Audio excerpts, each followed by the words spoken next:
Jurassic World Camp Cretaceous dropped this weekend. This is the first animated series from the Jurassic Park franchise, which is very interesting to think about because 80s and 90s, pretty much everything had an animated series. Rambo had a cartoon. That's right, Rated R Rambo had a kids cartoon. We had the Matthew Broderick Godzilla animated series. That's right. Female Godzilla had an animated series. Yeah. So that's interesting. Um. So yeah, this is a Netflix original. It runs about 8 episodes. I think this is a mixed bag, but I do want to say though, if you want to see my reviews for every current Jurassic Park movie there is, so Jurassic Park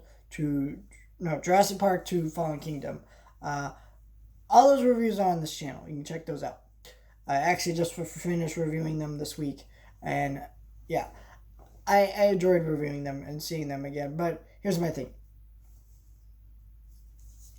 Jurassic Park is a movie that I really like, but the rest of the movies never reach that quality. I mean, Jurassic Park is fantastic, one of the best movies ever made. And I think on some level I enjoyed this series, but it does have a lot of problems. And I am going to talk about mild spoilers throughout this review. I will get into some major spoilers eventually, but we'll kind of warn you there. So if you're worried about any of that type of stuff, click off now.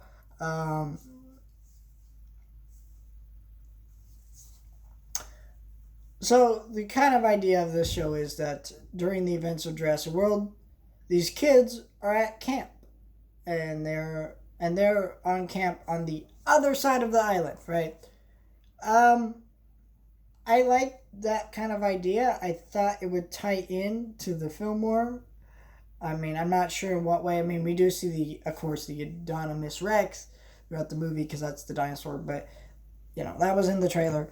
But yeah, I like the setup for this show, right? Where you see these characters during the events of Jurassic World. I think it's good setup. Great, fantastic setup. What you do with that setup is the problem. There's a lot of characters in this, and they're set up to be things that could be interesting, but then they go the generic tropey route with a lot of these characters. Like, for example, we have the character Brooklyn. That character is this girl who's super popular on social media. She does basically this universe's version of YouTube. I think they say YouTube, but I don't remember exactly. But basically she does videos and she's vlogging and blah blah blah. She's super popular on social media.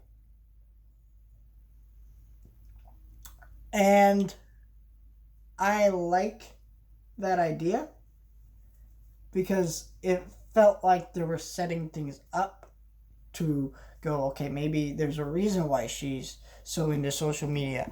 It felt like they were going to go somewhere with that, and then they didn't. Because what I thought, how I would have fixed that is what I would have done is had it revealed that she does social media because she can't make friends in real life, because that's a lot of things that actual real people go through now, is that they connect with people through online and YouTube and different things like that. And that would have been an excellent twist. Instead, we just went with that trope, which it is a trope now, of the teen girl who's super into social media and cell phones. It's a trope. And I didn't like it. And then you have the one shy girl, which I thought there was going to be a reason she was shy. And there was this one irritating character voiced by, I'm forgetting the voice actress, but she actually is Trish in Austin and Ally, and she's annoying. She's a very annoying. She has a very annoying voice. I'm not trying to be mean to the actress, but the voice she gives her character is very irritating, and she just keeps going and going, and she tries to be friends to an annoying degree with this character, and you don't even get why. Oh, she's just shy. She needs more friends. You thought there was going to be a twist with that. No twist. It's just they keep doing these weird, generic, dumb things that they should have. added more to, had a twist, or and just like bumped it up just slightly more. Because what they had set up wasn't bad. Like if there was a reason she was trying to push this girl to be friends, or there was a reason this one girl was shy. In fact, she even mentioned she trains, and it felt like trains for what? Like I didn't know. I don't think they ever said it. And I was watching the scene where like she's running against a van, and I thought, oh, it's gonna be revealed that she does track and or something. Like there was gonna be a big thing with that. No, it didn't even go there. So like, what was the point of that character? Some of these characters literally do nothing and they feel like they're just here. And like there's this one kid who hangs out with this baby dinosaur and screams the entire time. He felt like the one guy in Jurassic World. He screams a lot. And he's in the film and I hate that character. Excuse me.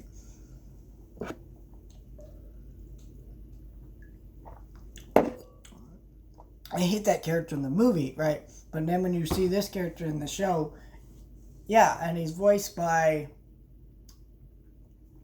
the kid from the Goldbergs.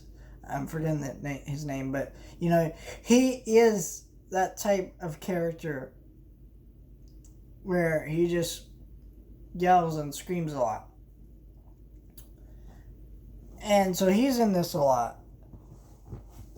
And that guy, I think it's Sean Giambroni. I think that's how you say his name. I apologize, I pronounced his name wrong, but yeah, he was just very irritating. I would have preferred he wasn't in this series at all. He did nothing. He contributed nothing. I would say every single character contributed something for the most part, except for that character. And here's where I get into major spoilers. I didn't like the twist with the one girl being a spy. Number one, it wasn't set up very well. And, like, it had set up, but what was the point? Like, it was just, oh man, she's a spy for no reason. It was a way to force conflict into the series that didn't need to be there, right? These characters are already in danger. They're already running from dinosaurs. Why is this not enough, right? I didn't like where that went, and I think it was just a dumb twist that didn't really make much sense. And it was like, okay, fine. And then the one girl being like, wow, you're a spy? We can't be friends anymore because, oh my gosh. But, like, she was a spy for, like, actual real reasons, so I don't understand, but okay, sure. And, like, I don't think she was...